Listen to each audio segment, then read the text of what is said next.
Bueno, 29. orrialdeko 21. ariketa. Dino laburtu errotzaile komunera eta egin eragiketak. Aztertzen badoguz ariketa honetan aurkezten dozku esan eragiketa guztiak dira biderketak eta zatiketak. Zer jakin behar dugu biderketak eta zatiketak egiten dugu zanean? Errotzaileak bardinak izan behar direla. Bai? Errotzaile bardinak izan behar dira. Eta ez badira berdinak, egingo duguna da errotzaile komune ipini zelan, errotzaile guztien arteko MKTA aurkituz, bai? Eta orduen erro baliokideak bilatuz. Hori da egingo duguna ariketa honetan. Orduen hasten gara. Lehenengo apartaduan, 5 erro 6, bider, erro 3. Desberdina denez errotzailea, 5 eta 2, MKTA bilatzen badugu, errotzaile komuna, izango litzateke 10. 10 eta 10. Erro baliokidea bilatzen dugu. Beraz, 10 zati 5 2, 6 ber 2. Urrengo, 10 zati 2 5, 3 ber 5.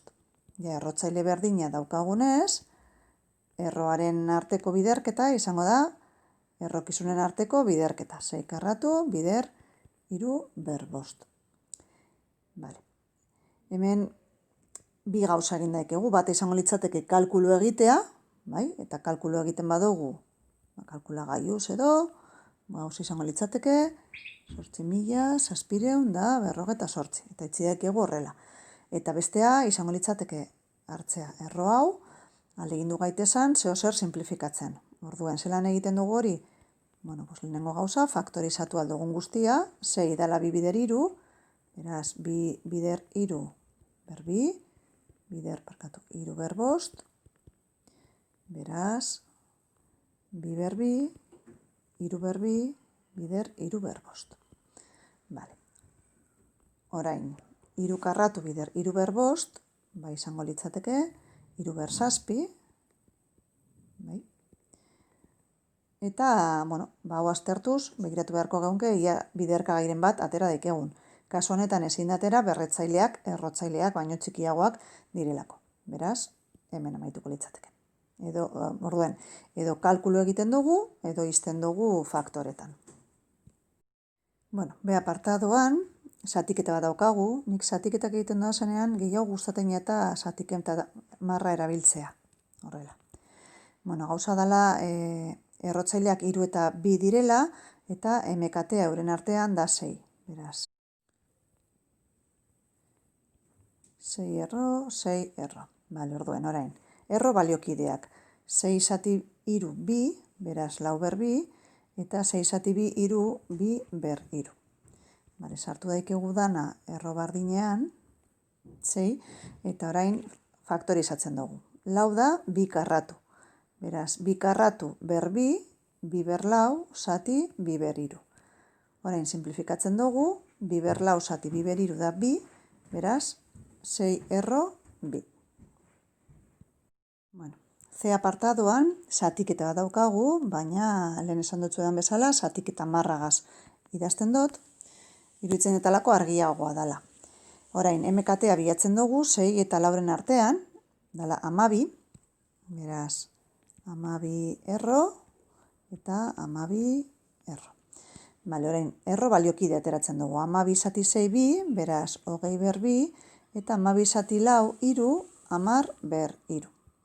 Orain, dana sartzen dugu erro berdinean, eta faktorizatzen dugu. 20 dala, 2 ber 2, bider 5. Hau da, 4 bider 5. Guztia, ber 2. Zati, 10 dala 2 bider 5, ber 3. Orain, biderkagai bakoitzari bere berretzailea, 2 karratu ber 2, 2 ber 4, bider 5 ber 2, zati 2 ber 3, 5 ber 3. Simplifikatzen dugu aldugun guztia, eta geratzen jakuna, da 4ken 3 bat, beraz 2, eta 3ken 2 bat, beraz 5 izendatzailean. Hori izango litzateke azken emaitza. Azken apartadu honetan daukagu biderketa pare bat eta gero zatiketa bat. Orduan, biderketak eta zatiketetan gogoratu errotzailea bardin izan behar dela. Daukaguz 2 eta 3ak, beraz MKTA 6. Egin daikegu dana jarraian, Beraz, ipintzen badugu ja errotzaile komuna 6,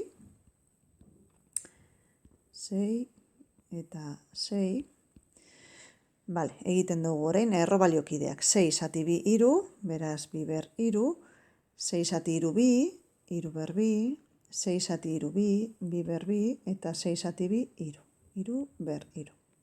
Sartzen badugu dana erro bardinean, 2 ber 3, 3 ber 2, 2 ber 2, eta 3 ber 3. Egin daikegu dana pausu batean. Bueno, orain, simplifikatzen dugu errokizuna.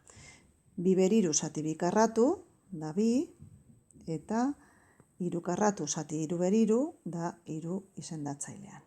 Hau da, azken emaitza.